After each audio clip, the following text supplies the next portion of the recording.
Okay, so here's our vending machine. So this is just how it comes when you program the board. So this is the reset button up here. So see, it's resetting. So this one is going to be how much money we've inserted, how many coins. Right now I haven't put in anything, so it's at 0. This one is going to be how much the item costs. So let's say I want to buy something. Here it's $1.35.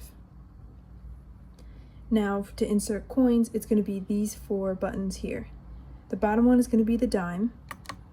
See, it added 10 cents. The right one is the nickel, 5 cents. Top is the penny, and the left is the quarter.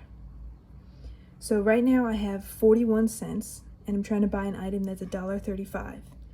If I try to click the middle button, which is the buy, it should light up the second LED, meaning an error, that I don't have enough money.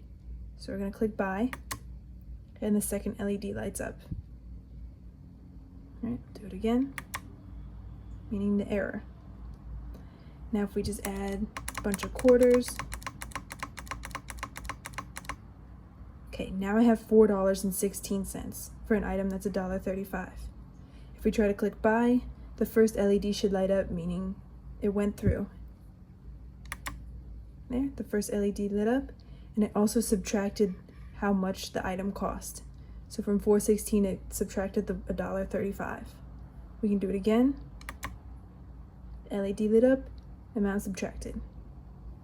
Now we can try to buy one of the reserved items here.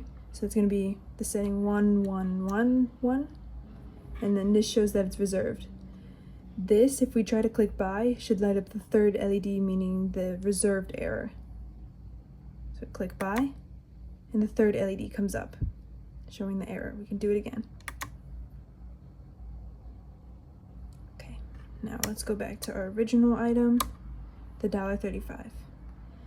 The second error that should pop up is that you can't go above $10 inserted into the vending machine. So let's try to just add a bunch of quarters.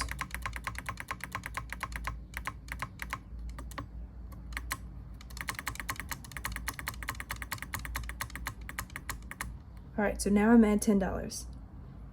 If I try to add another penny, the fourth LED is going to light up, meaning error, because I'm trying to go over $10. I try to add a dime, or a nickel, I mean, a dime, or a quarter. It's just going to keep showing the error because I can't go over $10. And then here you can pretty much just hit reset,